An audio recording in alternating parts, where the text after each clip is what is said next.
Hello বন্ধুরা, সবাইকে স্বাগতম জানাচ্ছি আজকে একটা নতুন ব্র্যান্ড নিউ ভিডিওতে। চলেন আজকের ভিডিওটা শুরু করা যাক। তো আজকে আনবক্সিং করবো হচ্ছে মোটো ব্লগিংয়ের দুনিয়ার সব থেকে ভালো মাইক্রোফোন যেটা আছে সেইটা।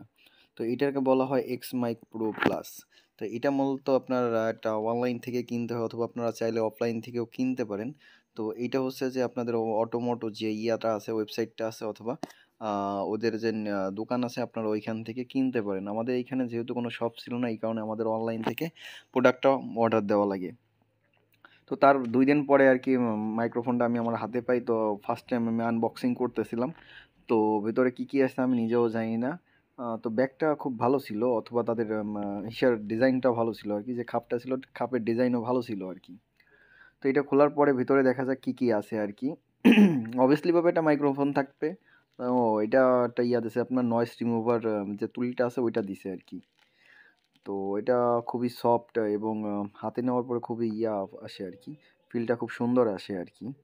তো বলতে হবে এক কথায় খুব সফট আর কি জিনিসটা। তো এটা আপাতত আমার কোনো কাজে লাগবে না, নিচে রেখে দিলাম। তো তারপরে আছে একটা আপনার কনভার্টার আছে। আগে শুনছি যে আপনার কনভার্টারগুলো দিত না, কিন্তু এখন দিচ্ছে আর কি কনভার্টারগুলো। তো কনভার্টারগুলো যারা আপনার গোপ্রো ইউজ করতে চাচ্ছেন তাদের সে কনভার্টারটা ইউজ করতে পারেন আর কি। কনভার্টারটা বিল কোয়ালিটি নর্মাল আর কি, অতটা ভালো বিল কোয়ালিটি না, মিডিয়াম বিল কোয়ালিটি আর কি। বিল কোয়ালিটি হিসেবে ঠিক আছে। তো তৃতীয় আসছে আপনার যে মাইক্রোফোনটার জন্য আমরা অপেক্ষা করতেছিলাম। তো সেই মাইক্রোফোনটা আছে আর কি। মাইক্রোফোনের কোয়ালিটির কথা যদি আমি বলি, তো খুব সুন্দর কোয়ালিটি আর কি। বিল কোয়ালিটিটা খুবই ভালো আর কি। তারগুলো খুব মোটা আছে। তো হাতে নিয়ে খুব সফট লাগতেছিল আর কি আমার কাছে। তো অবভিয়াসলি ভাবে আমার কাছে খুব ভালোই লাগছে।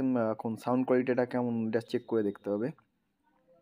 তো দেখা যাক সাউন্ড কোয়ালিটিটা কেমন। তো রাত্রেবেলা বাইকটা নিয়ে বেরোইছি। তো এটা যেটা শুনতে পারতেছেন, এটা কিন্তু আমার পরে আওয়াজ দেওয়া আর কি। আমি মাইক্রোফোনটা দেওয়ার পরে আমি ঠিকভাবে সেটিং করতে পারিনি, যার কারণে পরে আমার ভয়েসটা দেওয়া লাগতেছে। তো আপনারা জানতে পারবেন পরে যখন ভিডিও আপলোড করি, তখন আপনারা মূলত জানতে পারবেন যে আমার ভয়েসটা কেমন আসতেছে। তো আমি আমাদের বাড়ির কাছে একটা জায়গায় গেছিলাম ফার্স্টে আমি আমার মাইক্রোফোনটা চেক করার জন্য। তো সেটিং করা খুব ইজি আর কি, কারণ হচ্ছে যে এইখানে খুব সহজে আর কি সেটিং করা গেছে। কারণ এটার যে প্লাস পয়েন্ট আছে, এটা হচ্ছে যে এটার শুধুমাত্র মোটো ব্লগিং করার জন্যই মাইক্রোফোনটা বানাইছে, যার কারণে এর ওয়ারটা খুব ছোট। যেমন বুয়া এমআই-1 যে মাইক্রোফোনটা ছিল সেটা খুবই তার লম্বা ছিল, যার কারণে আমাদের ব্যবহার করতে খুবই সমস্যা হতো। তো তারপর আবার সাউন্ড কোয়ালিটি ভালো আসতো না, এবং নয়েজ, প্রচুর পরিমাণে নয়েজ আসতো, যার কারণে আসলে ভিডিও করতে খুবই সমস্যা হচ্ছিল। কিন্তু আমি পরে যখন এটা ইউজ করি তখন অতটা পরিমাণে নয়েজ আসতেছিল না। বলতে পারেন নয়েজ ক্যান্সেলেশনটা মোটামুটি আর কি, আমি পুরো ভালো বলতে পারবো না।